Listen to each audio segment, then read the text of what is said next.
Du coup, pour faire la comparaison entre l'EMK, des peptides injectables ou de la GH, qu'est-ce que c'est? L'EMK, il est oral, il est simple et il stimule ta production physiologique. Les effets sont plus modestes, mais il y a du coup moins de risques, aussi moins de risques d'abus, et c'est très facile à intégrer au quotidien.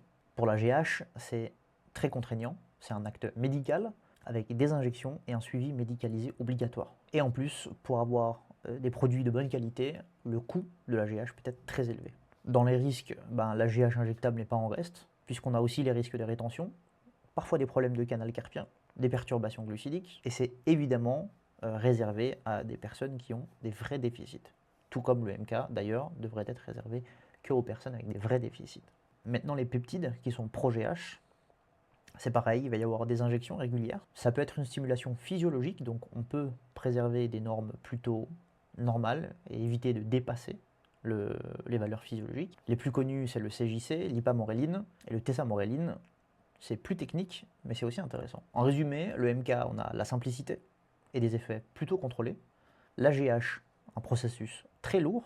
Et les peptides, c'est un peu l'entre-deux, avec toujours des difficultés sur la qualité, l'approvisionnement et les méthodes d'administration. Et encore une fois, on rappelle, c'est des produits de recherche ou alors interdits selon le pays où vous êtes.